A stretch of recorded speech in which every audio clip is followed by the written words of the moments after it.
Welcome to the Global Interview. Thank you for listening. This is where you can keep up to date with all the latest news and information direct from leading creatives, leaders, and thinkers. We can help to keep you right up to date with all the latest information from interesting people who make a real difference in this globally connected world. You can find out more about the show at theglobalinterview.com. Enjoy the episode. Catherine Ploue-Smith, Senior Localization Manager at Smartsheet, Events Manager, Women in Localization, PNW, Chapter. Catherine Ploue-Smith has an international professional background that spans 4 countries and 2 continents, with 25 years' experience across a broad range of industries, including education, networking, and security, international shipping and forwarding, software, consulting and SaaS. She's multilingual and convinced that the languages of the world, while a barrier in many instances, are one of the greatest, most exciting and unique challenges to connect across cultures and break stereotypes and fear of the others. Catherine is currently the Localization Manager at Smartsheet Incorporated, the leading collaborative work management platform, where she's held various positions in marketing, demand gen, and brand strategy, leading growth through localization. Catherine is also the event manager for the Women in Localization, Pacific Northwest Chapter, in Seattle. She is the proud mom of 2 wonderful teenagers and lives in the greater Seattle area, Washington State, USA. Who do you most admire in business? Entrepreneurs and those who break through the noise to bring value to others and to the world.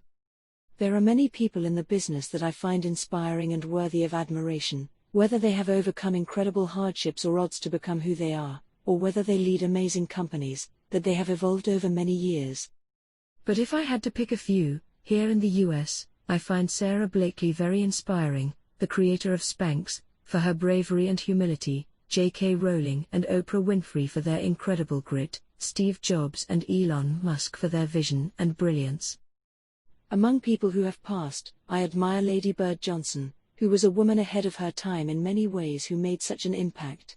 Outside of business, I am generally in awe of adventurers and people who advance our knowledge of the natural world. What companies or brands do you like or do you think are getting it right? Nike, Apple, Microsoft, Lego, L'Oreal.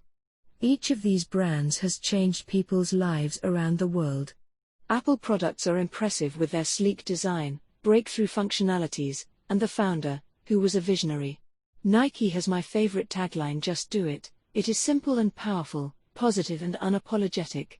Their ongoing innovation, and how they connect with their customers, is fantastic. What a great idea to let customers come up with their own designs.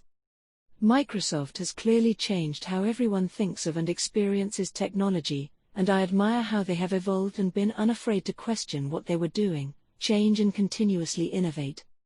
Their AI framework is a testimony that, even after 40 years, the company is still on the cutting edge. Their AI for good is amazing. I am particularly fond of their AI for cultural heritage. They're doing amazing work to document and preserve culture, language, history and architecture around the world. What is the best advice you have ever received? Tomorrow is another day. Early on in my career, I used to be somewhat of a perfectionist, and I had a tendency to obsess over what didn't go well, which I would take very personally. I had a manager who used to say tomorrow is another day. Each day is a chance to do better and work towards our goals, so no need to focus too much on the past and what could have been, but learn the lesson and move on. There's still much to accomplish, and the best is yet ahead. This is true of life as well, not just work or business. What drives or motivates you each day? My daughters and learning. Each day I listen to favorite podcasts and read news articles, both industry and political news, and professional content related to my particular field of work. My daughters are my North Star. I was widowed when they were very young, which shattered our family life, and my mission has been ever since to be the best mom, guide, and provider that I could be for them. They've brought so much into my life and, although it was hard to raise a family and deal with many challenges alone, as an immigrant to the US, with still a lot of unknowns, their life has been my absolute priority in everything that I did and still do.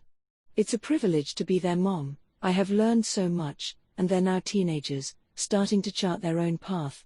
I can't wait to see where it'll lead them. What are your thoughts on the future of social media?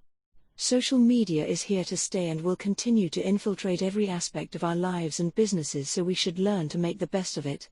Social media is everywhere, and yet it is such a relatively new phenomenon. Video and voice are everywhere and will continue to grow. I think that the gap between generations may be widened because of how fast the technology evolves. Used properly, I see social media as a fantastic source of information and services. I use Facebook and LinkedIn daily. I find it interesting how different age groups use different platforms, or how regulatory constraints influence social media usage in various parts of the world. My kids use Snapchat, TikTok, and other programs to connect with their friends. I am amazed at how apt they are at juggling their many contacts and having meaningful relationships with friends that are far away and with whom they wouldn't communicate as easily or at all if social media didn't exist. I am also aware that they are connected all day via ongoing notifications. There is a real risk that our already fragmented attention gets shattered, in a world that is already so noisy and busy, where social media provides instant gratification via the never-ending stream of pictures, text and sounds. Brands are competing with an ever-increasing amount of content and have to constantly push the boundaries of culture to reach their audience. We have to harness social media to our advantage and properly benefit from its value, and that means making a real effort to value human connections. Brands have to genuinely connect with the culture and people with messages that bring solutions to real pain points and needs. However, I am also a bit worried about the vortex of social media and its effect on people with the unending stream of sound bites and information, leaving little space or time to really digest what it is that we are reading, listening to or sharing, and for the imagination. We have to make time and a conscious effort to disconnect and slow down, reflect, see others and the world. Do you have a mentor or do you mentor anyone? I don't have a mentor in particular, but I draw inspiration and encouragement from various podcasts hosted by people that are influential in my line of work, business leaders and others that inspire me across an array of interests. I have found some wonderful colleagues along the way, who have proven to be great listeners and whose feedback I take at heart. I am not a mentor currently, but volunteer as often as possible. I volunteered at my children's schools when they were younger, and still get involved in events at their high school, and absolutely love seeing these young people, some of them that I've known since kindergarten, become young adults. I am a fierce advocate for education for all, accessible, and support our public schools where I have met some of the most wonderful, dedicated and selfless people, both teaching staff, as well as administrators. I don't take the saying lightly that our children are the leaders of the future, as it is literally true. I plan on continuing to support education from preschool to graduation and advocate so that others are inspired to offer their expertise and time. I would also love to mentor or coach more actively when my daughters have both left the house. One area of interest that is very personal to me is grief counseling and support to widows seeking to change their professional career or get back into the workforce. How do you network? I consider interactions with the people in my daily life as networking. Networking is building relationships, so at the most basic level, every day we're building relationships. Professionally, I attend local events in my line of work at least quarterly and have the opportunity to network via women in localization and events. I am also involved in my community. How did you get into this line of work, and what advice would you have for someone looking to get into the same line of work? I pretty much stumbled into it shortly after I arrived in the US. Through contacts that I made before moving to Seattle, I started working in this new field called localization. To establish a resume in the US, I was looking at using my linguistic, foreign language and business background to become a translator and see what opportunities existed for me to build a new professional experience. Everything was so different from living in Europe. It was a pretty big adjustment. From my first position at a small localization company downtown Seattle to this day, I have pursued opportunities to continue learning and growing. I joined 2 startups that both failed after a little over a year. The first one during the dot-com bust in 2000, and the second due to the crash of 2008. Both experiences were at the same time exciting, incredibly challenging, and going through layoffs was hard, but I learned a lot about the system and about myself.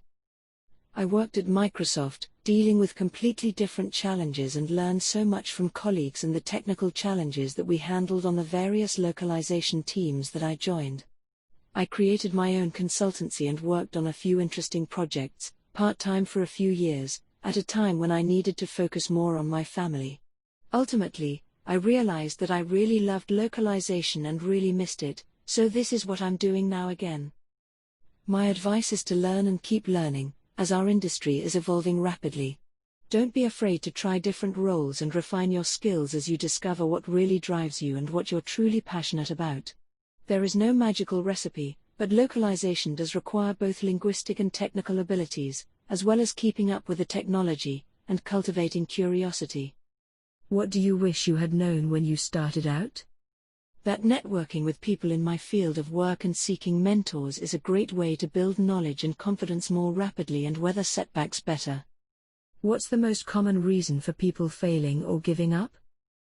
There may be as many reasons as there are people, as we're all different, with a different psyche, but I believe that isolation, trying to do it alone, being afraid of what others will say, and letting fear steer towards what seems safe, actually prevents progress. What are you most proud of in your life?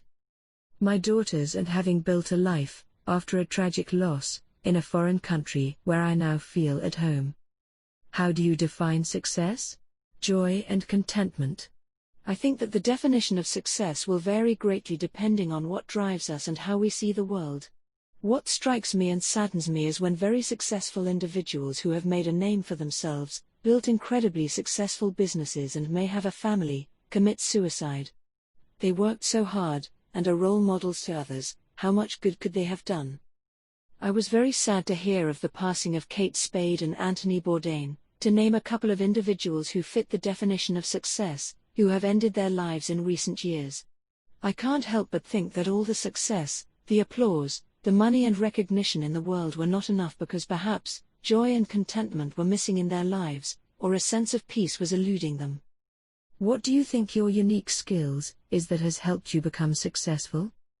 Curiosity, thirst for learning, grit, patience. What valuable lessons have you learned so far that you could share with our audience? Learn to be patient. Many endeavors don't turn out how we'd like them to, so keep learning, always, and cultivate a growth mindset and humility. Is there anything new you are working on that you would like to share? The company that I am employed at is on a steady and aggressive growth curve, and we have a lot going on. I am focused on our global go-to-market strategy, and specifically on globalization and internationalization best practices. Whether our UX and product teams are designing new features, our developers are working on new coding implementations or processes, or our marketing teams tackle content and campaigns for new markets. I focus on education and operational excellence. I am also writing a couple of articles that I'd like to publish in the near future on a couple of subjects that I believe may be of interest to others in my industry, in particular newcomers.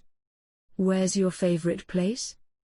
By the ocean. The energy of the sea both has a calming effect for me and is a source of energy. I grew up by the water in France, and spent a lot of time near the ocean, swimming, fishing, walking on beaches and dunes in all seasons. What is your hobby? I love working in my garden when the sun's out, which in Seattle is not a given, even in the nicer seasons. I love cooking, knitting and walking. What are you not very good at and what are you good at? I am good at assessing what needs to be done when issues arise and taking action. Not great at keeping things brief. I am known for providing lots of context for things that I'm passionate about. Which words do you overuse?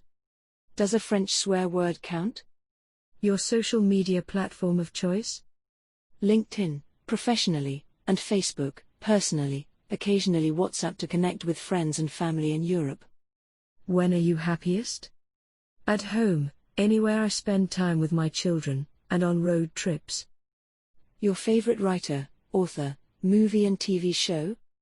I am French and, having studied several foreign languages, I've had the pleasure to read wonderful literature in a few languages, but one of my favorite writers is Victor Hugo. My favorite author is Jean de La Fontaine, who wrote in the 17th century about the everyday moral issues of mankind, using satire, sometimes with humor, always so delicately. They're based on Aesop and other ancient texts, and delightful, with modern applications, still today. One of my favorite movies is Breakfast at Tiffany's. I saw it as a teenager in France and was touched by the wit and elegance of Audrey Hepburn. There was always something magical for me about movies set in New York. My mom saw it as a young woman, and we both enjoyed watching it together when I was a teenager.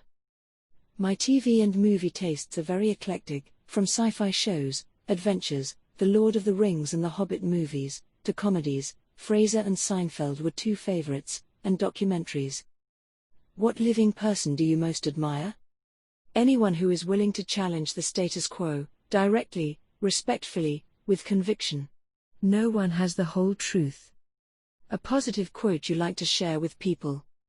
We have 2 ears and 1 mouth so that we can listen twice as much as we speak.